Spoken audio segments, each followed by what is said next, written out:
McCoy, Fee Jamieson-Folland, the Lifestyle Aligner, helping you live the life you love with how can we stay focused on our goals?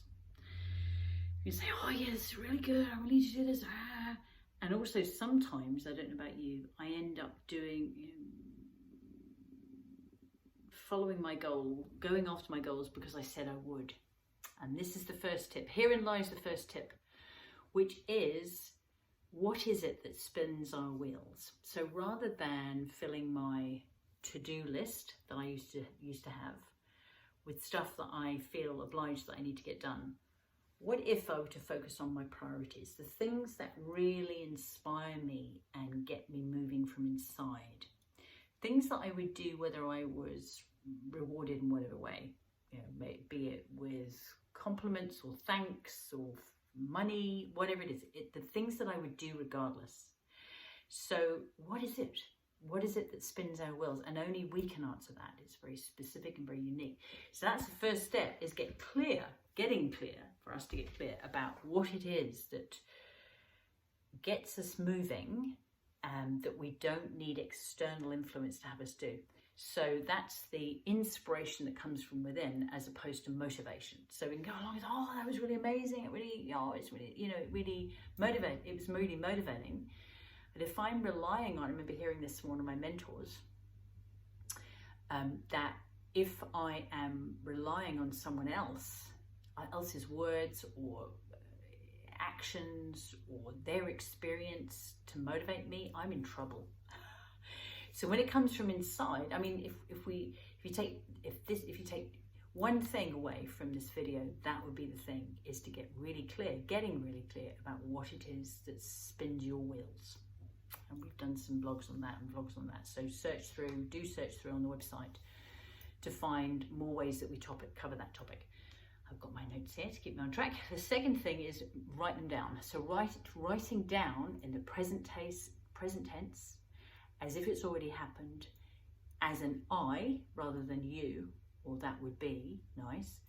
It's something that I'm experiencing. So a really useful phrase for me to use, and I've found it over the years and it's served me well, is I am so happy and grateful, in other words, it's kind of like it's happened already, that it is on or before, and then fill in the date, and I am experiencing whatever it might be. I've worked a lot with people who are interested in reaching a particular weight goal.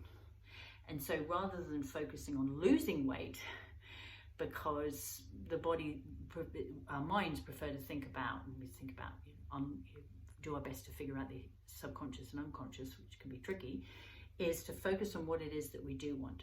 So putting things that are positive in, it might be, it's rare that we're after a number on a scale, like getting onto a pair of, onto weighing scales. It's more about perhaps an item of clothing that would fit. So I'm so happy and grateful. It's on before whichever date. And I'm really enjoying wearing my favorite red jeans that fit me really well, whatever it may be. And so it's putting it in positive, it's putting it in now, and it's putting it in present tense. The third one is to have a plan to get there. And that might mean researching, it might mean brainstorming with friends, it might mean deciding to get yourself a coach. We think about people who choose to be top in their game. What could that be worth to us, to be top in our game in whatever it might be? Creating income from home, being our best selves when it comes to enjoying quality relationships, friendships, etc., business relationships. When it comes to our health specifically, maybe it's around a healthy weight, eating well. And we see people who choose to be top of their game in a sport, for example, and we say, oh yeah, absolutely, I can see that they'd have a coach. Well, how about having a coach for ourselves in our lives so that we can make sure that we are more, way more likely to achieve the results that we choose. So yeah, those are some thoughts. Tell me your thoughts. What's your experience of this? And I look forward to hearing your experience of what is it that you've found that keeps you focused and productive in this week's Alive with Fee. Until then, ciao for now.